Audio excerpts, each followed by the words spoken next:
दोस्तों, पूर्व प्रधानमंत्री मनमोहन सिंह का राजनीतिक कार्यकाल समाप्त हो गया। पत्रकार मनीष ठाकुर व सतीश चंद्र मिश्रा ने मनीष ठाकुर शो में प्रधानमंत्री मनमोहन सिंह के करियर का सूक्ष्म विश्लेषण किया है, जिसको सभी को सुनना व आकलन करना चाहिए। वीडियो पसंद आए तो चैनल को सब्सक्राइब, वीडियो को लाइक व शेयर करें। आइए चलते हैं मुख्य वीडियो पर, मिलते हैं अगले वीडियो में। सर मनमोहन सिंह के आज पॉलिटिकल पारी के समाप्ति की घोषणा कर दी और वो बरबोली आंटी ने गिनाया है 1984 से राजनीति में इस तरह से किया। उससे पहले वो रिजर्व बैंक के गवर्नर थे। मनमोहन सिंह के लिए प्रधानमंत्री मोदी ने कहा था कि आप बाथरूम में रेनकोट पहन के बहुत बढ़िया नहाते हैं। आज नहाने का भी उनका धंधा पर विराम लग गया। नहीं, नहाने के धंधे पर तो मनीष जी 2014 में प्रधानमंत्री मोदी ने विराम लगा दिया था।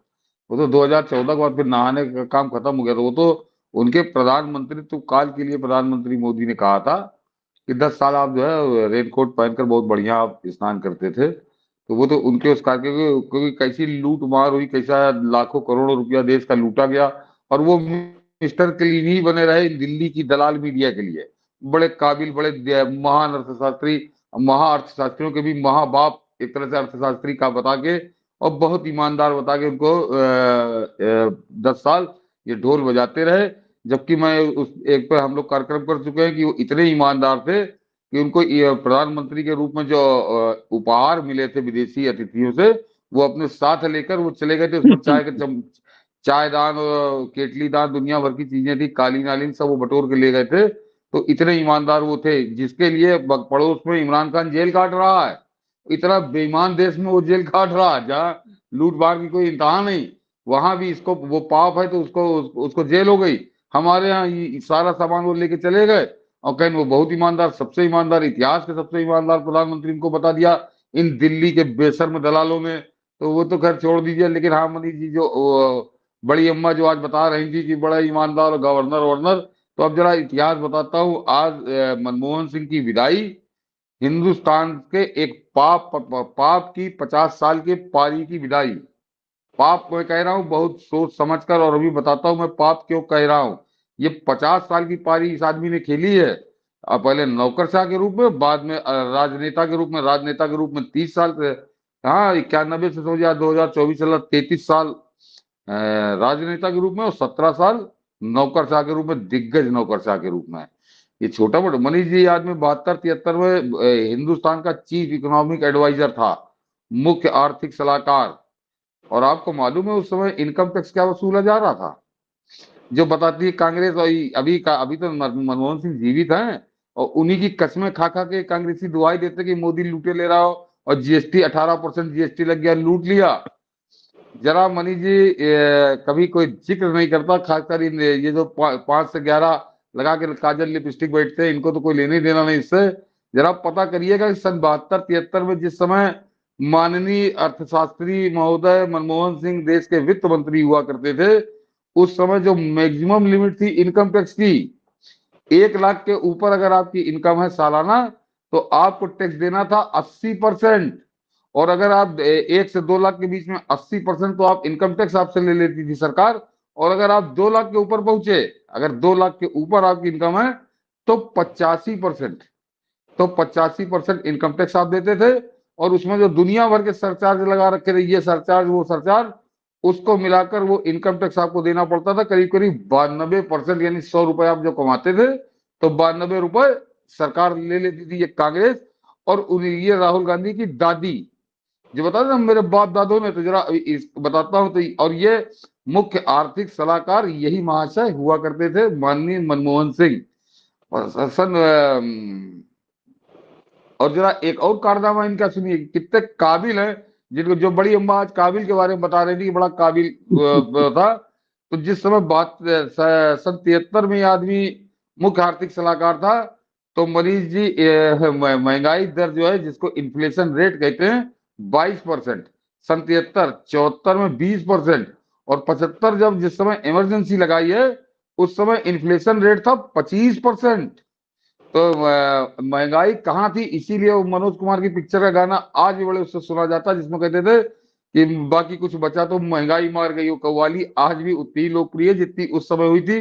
तो ऐसे नहीं हो गई थी ये 25-25, 20-20%। ये मनमोहन सिंह की काबिलियत का एक नजारा था तो ये जो गा रहे हैं, अब मैंने देखा कुछ दिल्ली दलाल भी लगे हुए थे, ऐसा आंसू बहा रहे थे कि वो धरती का महान अर्थशास्त्री भारत से विदा हो गया, जिसे संसद से नहीं भारत से विदा हो गया, इस तरह की बात कर रहे थे। टैक्स रेट मैंने बताया मनीष जी, जब ये 85-87 में जिस समय आरबीआई का गवर्नर था 82 से 85, उसके बाद 85-87 योजना आयोग का उपाध्यक्ष रहा, तो उस समय आपकी जीडीपी की दर जो थी वो तो थी 6%, और महंगाई की दर थी 7%। यानी अगर आप ग्रोथ की बात करिए तो -1 में ग्रोथ भारत की उस समय थी। और जो सबसे बड़ा जो कालखंड इसका सुनहरा लिखा जाता है, जिसके लिए मेरे ख्याल से ये दिल्ली के कुछ दलालों और कुछ दलालनियों मेरे ख्याल सती हो जाए इसके ईमानदारी को लेके, इसकी काबिलियत को लेके, जरा उनका वो किस्सा समझ लीजिए। एक उदाहरण से समझ में लोगों की आ जाएगा कि कितना काबिल ये आदमी था, कि जिस समय, जबकि वो एक तरह से नरसिंहा राव को उसका सही योगदान मिलना चाहिए कि 91 से 96, मनीष जी जिस समय ये आदमी वित्त मंत्री था इस देश का, तो जिस समय ये 91 में ये वित्त मंत्री बना, उस समय भारत की जीडीपी थी 360 बिलियन डॉलर की। और जब 5 साल बाद ये 1996 में विदा हुआ, तो भारत की जीडीपी हुई 384 बिलियन डॉलर। यानी 5 साल में करीब करीब 24 बिलियन डॉलर भारत की जीडीपी बढ़ी थी 5 साल में। ये इनकी काबिलियत बता रहा हूं।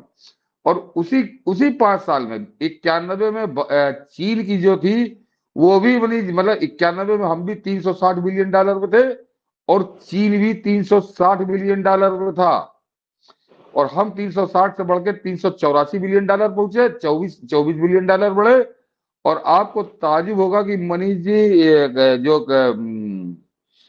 चीन की जीडीपी थी वो 360 से बढ़ के 864 बिलियन डॉलर पहुंच गई। यानी जब ये 5 साल में जब मनमोहन सिंह पता नहीं कौन सी खेती कर रहे थे, 64 बिलियन डॉलर बढ़ी थी, तो चीन की जीडीपी 504 बिलियन डॉलर बढ़ी थी। तो इस ये खेल ऐसे नहीं था। अब ये जो असली खेल है, मैंने कहा ना सबसे महत्वपूर्ण तो यही हिस्सा है कि चीन के आगे सरेंडर थे, चीन से बिके हुए थे। जबकि 91 में हम और भारत और चीन एक मुहाने पे आके खड़े थे, नरसिंहा राव ने सारी मार्केट के दरवाजे खोल दिए थे। तो ऐसा कौन सा करिश्मा हो गया कि चीन 500 बिलियन डॉलर बढ़ा और हम बढ़े 5 साल में 24 बिलियन डॉलर।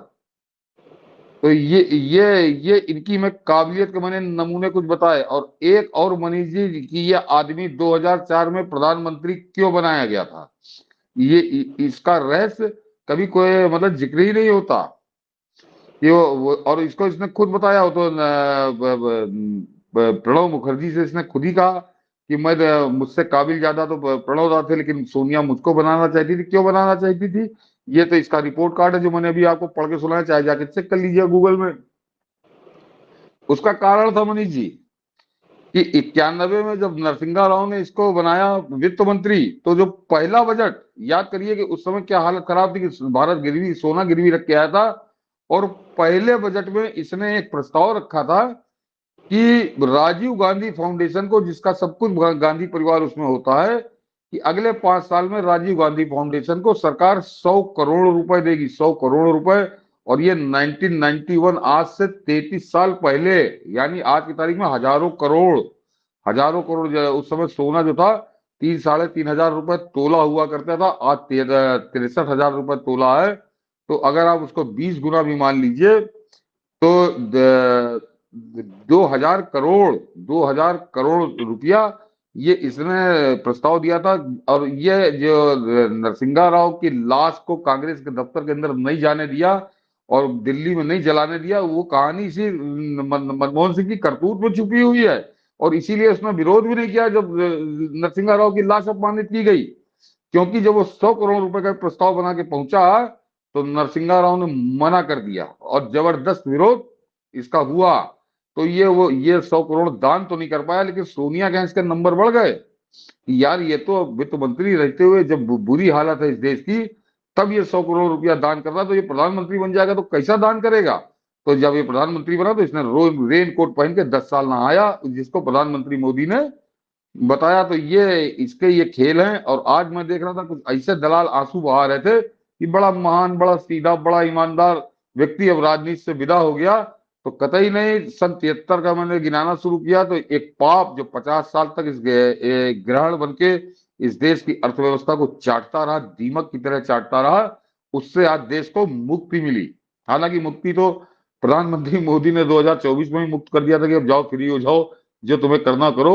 लेकिन आज आधिकारिक तौर पर लिखा पढ़ी में मुक्ति हो गई। अब ये राज्यसभा में भी नहीं रहेगा। इसने 3-4 बार बड़े अभद्र और उल्टे सीधे कमेंट भारत सरकार की अर्थनीति और भारत के वित्त मंत्री और भारत की वित्त मंत्री और भारत के प्रधानमंत्री के खिलाफ इसने किए इस बुढ़ापे में भी, क्योंकि इसकी करतूतें वही है जो मैंने आपको गिनाई सन 73 से 2024। सर, मनमोहन सिंह को मतलब आपने बहुत बेहतरीन तरीके से इसकी व्याख्या की। मानवीय आधार पे भी यदि देखें, आप चूंकि नरसिम्हा राव को याद करते हैं, जिस व्यक्ति ने इसको बनाया, मतलब इस आदमी में तो मानवीय संवेदना नामक चीज नहीं थी। इसके बावजूद इसका महिमा मंडन कांग्रेस ने किया। कांग्रेस को जब कभी इच्छा हुई, सोनिया गांधी ने इसको इस्तेमाल किया। कई जगह लगा कि एक एकदम घरेलू नौकर की तरह आदमी खड़ा रहा। इस आदमी ने भारत के प्रधानमंत्री पद की गरिमा को भी कहीं का नहीं रखा। आपको याद होगा जब नरसिम्हा राव कहते हैं कि मैं भी सोनिया जी की बहुत बात मानता था, लेकिन मुझे लगा एक नरसिम्हा राव तो मान सकता है, लेकिन भारत का प्रधानमंत्री ऐसा आदेश पालक नहीं हो सकता। इस व्यक्ति ने आपकी नजर में भारत के प्रधानमंत्री का के पद का कितना सम्मान बढ़ाया, और मानवीयता के आधार पे ये आदमी जो इतना अपने आप को बड़ा सौम्य बनाए रखा, मानवीयता, ये दोनों पक्ष को आप किस रूप में देखते हैं?